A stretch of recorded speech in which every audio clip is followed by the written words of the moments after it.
Hello friends, welcome to trading Hunar. आज हम इस वीडियो में वोडाफोन आइडिया लिमिटेड का फंडामेंटल एनालिसिस करेंगे। ये फंडामेंटल एनालिसिस हम FY20 का करेंगे, यानी जो साल मार्च 2020 में खत्म हुआ है हम उसका एनालिसिस करने वाले हैं। फंडामेंटल एनालिसिस करने के लिए हम पाइथ्रोस्की स्कोर की मदद लेंगे और पाइथ्रोस्की स्कोर के बारे में यदि आप नहीं जानते हैं तो कोई बात नहीं, क्योंकि मैं इस वीडियो में आपको एक्सप्लेन करता चलूंगा ताकि आप समझ भी जाएंगे कि पाइथ्रोस्की स्कोर क्या होता है और आप ये भी जान जाएंगे कि वोडाफोन आइडिया लिमिटेड किस तरह से एक फंडामेंटल स्कोर में स्टैंड करती है।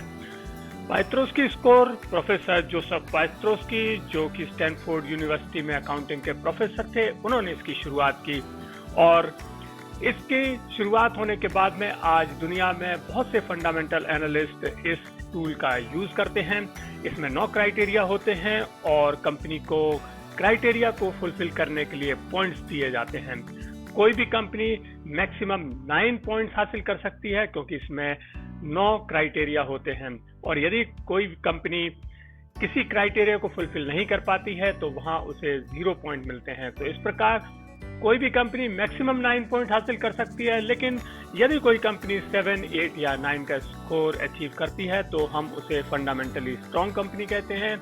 वहीं 4, 5 और 6 का स्कोर अचीव करने वाली कंपनियां एवरेज फंडामेंटल वाली कंपनियां होती हैं और 0, 1, 2 या 3 का स्कोर अचीव करने वाली कंपनियां हम वीक फंडामेंटल की कैटेगरी में रखते हैं। तो फ्रेंड्स, इस वीडियो में हम 3 राउंड लेंगे, क्योंकि यहाँ पर हमारी 3 कैटेगरीज होती हैं, जैसा कि आप अपनी स्क्रीन पर देख रहे हैं। सबसे पहली प्रॉफिटेबिलिटी है कैटेगरी, जिसमें कि 4 क्राइटेरिया है। दूसरी कैटेगरी है लीवरेज और लिक्विडिटी, जिसमें 3 क्राइटेरिया है और तीसरी कैटेगरी है ऑपरेशनल एफिशिएंसी, जिसमें 2 क्राइटेरिया है। तो हम इन तीनों कैटेगरीज को बारी बारी से लेंगे और हम 3 राउंड करेंगे इसमें और देखेंगे कि कंपनी किस तरह से परफॉर्म करती है। तो आइए शुरुआत करते हैं अपने पहले राउंड से, जो कि है प्रॉफिटेबिलिटी और उसमें है 4 क्राइटेरिया। यहाँ पर जो सबसे पहला क्राइटेरिया है वो है पॉजिटिव नेट इनकम का, यानी यदि कंपनी की करंट ईयर में, क्योंकि हम मार्च 2020 वाले साल का एनालिसिस कर रहे हैं, तो इस साल में कंपनी की यदि पॉजिटिव नेट इनकम होगी तो कंपनी को 1 पॉइंट मिलेगा, अदरवाइज उसे 0 पॉइंट मिलेगा। तो हमने चेक किया कंपनी का डाटा। यहाँ पर हमने देखा कि कंपनी की जो लॉस आया है कंपनी को 74,233.40 करोड़ का एक साल में, यानी मार्च 2020 में कंपनी को 74,000 से भी ज्यादा का लॉस हुआ है। और इस प्रकार से हम कह सकते हैं कि कंपनी को यहाँ पर कोई भी पॉइंट नहीं मिलेगा, क्योंकि ये एक नेगेटिव इनकम है या लॉस है। तो यहाँ पर हम कंपनी को देते हैं 0 पॉइंट और हम आगे बढ़ते हैं अपने दूसरे क्राइटेरिया में। दूसरा क्राइटेरिया कह रहा है कि पॉजिटिव रिटर्न ऑन एसेट, यानी जो रिटर्न ऑन एसेट है वो पॉजिटिव होना चाहिए।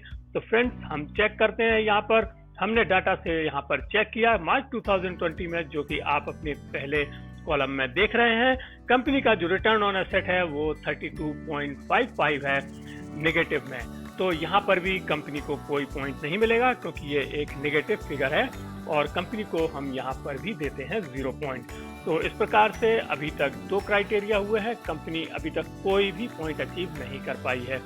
अब हम आते हैं अपने तीसरे क्राइटेरिया में और उसके हिसाब से हमें देखना है कि क्या कंपनी का पॉजिटिव ऑपरेटिंग कैश फ्लो है।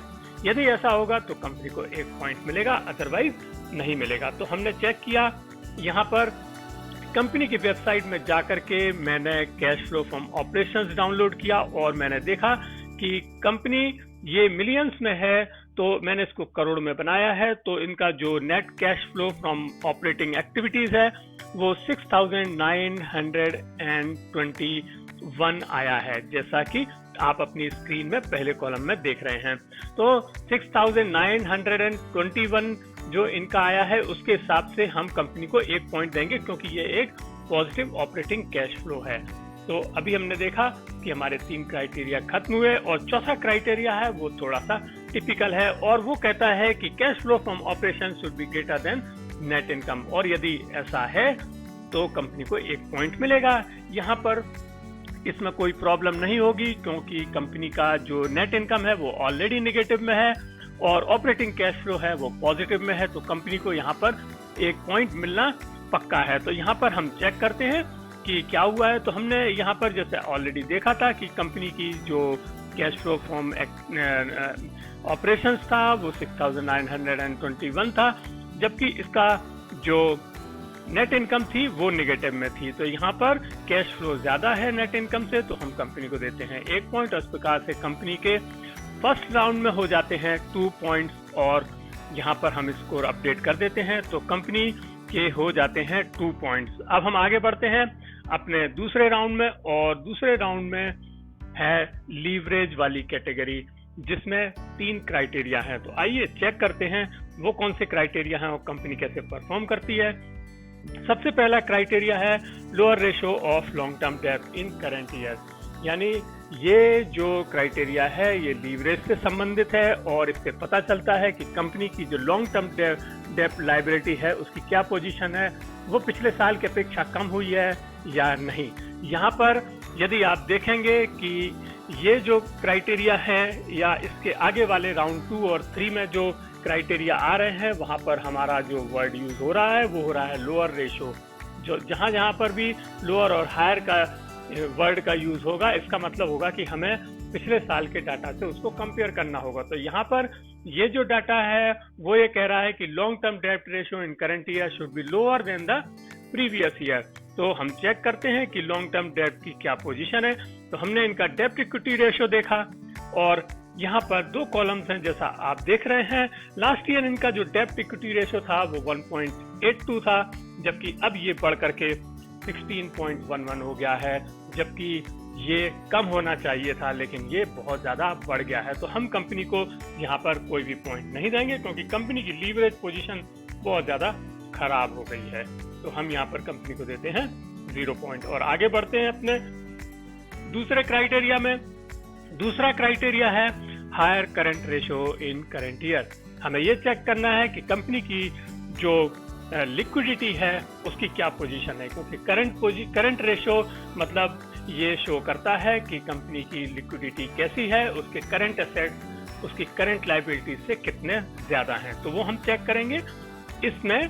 और यहाँ पर हम देख रहे हैं कि लास्ट ईयर जो करंट रेशियो था वो 0.34 था, जो कि इस बार कम होकर के 0.17 हो गया है, यानी कंपनी की जो लिक्विडिटी पोजीशन है वो भी खराब हुई है। तो हम यहाँ पर कंपनी को 0 पॉइंट देंगे। तो आप देख रहे हैं फ्रेंड्स कि किस तरह से कंपनी एक बहुत ही खराब प्रदर्शन अभी तक कर रही है लीवरेज में और लिक्विडिटी में, क्योंकि ये बहुत ही इंपॉर्टेंट क्राइटेरिया होते हैं किसी भी कंपनी के फंक्शन के लिए। तो आपने देखा अभी तक कंपनी ने लीवरेज और लिक्विडिटी में 0 पॉइंट बनाया है। अब हम आते हैं अपने तीसरे क्राइटेरिया में और चेक करते हैं, वो है लैक ऑफ शेयर डाइल्यूशन। इसका मतलब है कि यदि कंपनी ने अपने इक्विटी शेयर डाइल्यूट नहीं किए होंगे तो कंपनी को 1 पॉइंट मिलेगा। और देखिए, यदि कंपनी कोई इक्विटी शेयर इशू करती है तो कंपनी को 0 पॉइंट मिलता है, और यदि कंपनी कोई इक्विटी शेयर इशू नहीं करती है तो उसे 1 पॉइंट मिलेगा। अब यहाँ पर एक बहुत ही इंटरेस्टिंग चीज है कि मान लीजिए, मुझे नहीं मालूम है कि उसने किया है या नहीं किया है, मैं जस्ट एक वो बता रहा हूँ कि यदि कंपनी ने इसमें कोई शेयर डाइल्यूट नहीं किया है या कोई इक्विटी शेयर इशू नहीं किया है तो कंपनी को 1 पॉइंट मिल जाएगा। जबकि यदि आप देखेंगे कि लीवरेज और लिक्विडिटी में कंपनी ने कुछ भी नहीं किया है तो यहाँ पर जो 1 पॉइंट मिलेगा वो उसको ऐसा ही मुफ्त का पॉइंट मिलने वाला है। और यहाँ पर हम देखते हैं कि क्या हुआ है। तो हमने इसकी जो वेबसाइट में आकर के देखा और हमने यहाँ पर देखा कि कंपनी ने इक्विटी शेयर भी इशू किए हैं। लीजिए, कर लीजिए बात। तो यहाँ पर इन्होंने इक्विटी शेयर भी इशू किए हैं, तो यहाँ पर भी इनको 0 पॉइंट मिलेगा। हम तो सोच रहे थे कि शायद कंपनी को 1 पॉइंट मिल जाता तो शायद ये एक बोनस पॉइंट मिल जाता, लेकिन कंपनी ने लीवरेज और लिक्विडिटी में पूरी तरह से सफाया कर रखा है और कंपनी का 0 पॉइंट यहाँ पर हम देते हैं सेकेंड राउंड में और हम अपडेट कर देते हैं स्कोर को, जो हो जाता है 2। तो अभी तक कंपनी ने 7 पॉइंट्स में से केवल 2 पॉइंट्स हासिल कर पाई है। और अब हम आते हैं अपने तीसरे राउंड में, जो कि है ऑपरेशनल एफिशिएंसी का, जिसमें 2 क्राइटेरिया हैं। आइए चेक करते हैं वो क्राइटेरिया कौन कौन से हैं। सबसे पहला क्राइटेरिया है हाई ग्रॉस मार्जिन, यानी कि कंपनी की प्रॉफिटेबिलिटी कितनी बड़ी है। तो यहाँ पर हम चेक कर रहे हैं कि प्रॉफिटेबिलिटी कितनी बड़ी है, यानी कि उसका ग्रॉस मार्जिन या ग्रॉस प्रॉफिट रेशियो कितना बड़ा है। तो ये एक इम्पॉर्टेंट चीज होती है ऑपरेशनल एफिशिएंसी के मामले में। तो यहाँ पर हमने कंपनी के डाटा चेक किया। लास्ट ईयर ये थी ग्रॉस प्रॉफिट मार्जिन 12.87, जो कि बढ़कर के इस बार हो गया है 35.48। फ्रेंड्स, आपको याद होगा कि कंपनी ने 2020 के हाफ ईयर में मींस दिसंबर के बाद में अपने जो सब्सक्रिप्शन रेट्स थे वो बढ़ाए थे, और ये उसका असर है, जिससे कि उनकी आमदनी बढ़ी है, जिस वजह से आपने देखा था कि इनका जो कैश फ्लो फ्रॉम ऑपरेशंस भी बढ़ा था और यहाँ पर ग्रॉस प्रॉफिट मार्जिन भी बढ़ा है। तो ये उसकी वजह से है, सब्सक्रिप्शन रेट बढ़ाने की वजह से। यहाँ पर आप देख रहे हैं कि कंपनी ने इस फील्ड में थोड़ा सा अच्छा काम किया है और ग्रॉस प्रॉफिट मार्जिन इनका बढ़ा है। तो यहाँ पर हम कंपनी को 1 पॉइंट देंगे। यहाँ पर अब हम आते हैं अपने लास्ट क्राइटेरिया में, 9वें क्राइटेरिया में, और वो कहता है कि हायर एसेट टर्नओवर रेशियो, यानी हमें ये देखना है कि कंपनी ने अपने एसेट्स का यूज कैसे एफिशिएंटली किया है। तो यहाँ पर हमने कंपनी के डाटा को चेक किया और देखा कि एसेट टर्नओवर रेशियो मार्च 2019 में 16.14% था, जो कि बढ़ करके 19.81% हो गया है मार्च 2020 में। तो कंपनी ने यहाँ पर अच्छा परफॉर्म किया है और हम कंपनी को देते हैं 1 पॉइंट। तो यहाँ पर ये 2 पॉइंट मिलकर के ऑपरेशनल एफिशिएंसी में कंपनी 2 पॉइंट्स हासिल करने में सफल रहती है यहाँ पर तीसरे राउंड में, और कंपनी का स्कोर हो जाता है 4। तो जैसा कि मैंने आपको पहले बताया था कि यदि कोई कंपनी 4, 5 या 6 का स्कोर अचीव करती है तो वो एक एवरेज फंडामेंटल वाली कंपनी कहलाती है। लेकिन फ्रेंड्स, जैसा कि आपने देखा कि इसने लीवरेज में बहुत ही बुरा परफॉर्म किया, यानी इनका लिक्विडिटी और लीवरेज की पोजीशन बहुत ज़्यादा खराब है, और 3 पॉइंट्स में से इन्होंने कोई भी पॉइंट्स हासिल नहीं कर पाया है। तो हम कह सकते हैं कि ये एक एवरेज फंडामेंटल वाली कंपनी है, लेकिन वो भी बॉर्डर से। तो अगर 1 पॉइंट भी इनका कहीं से भी कम हो जाता तो ये एक खराब फंडामेंटल वाली कंपनी बन जाती। तो कंपनी के पास दोनों रास्ते हैं। ये कंपनी अभी ऊपर भी जा सकती है और नीचे भी जा सकती है।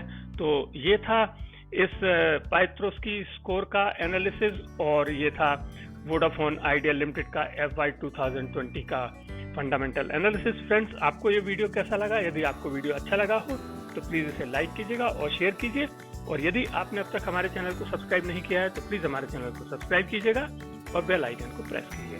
Thank you.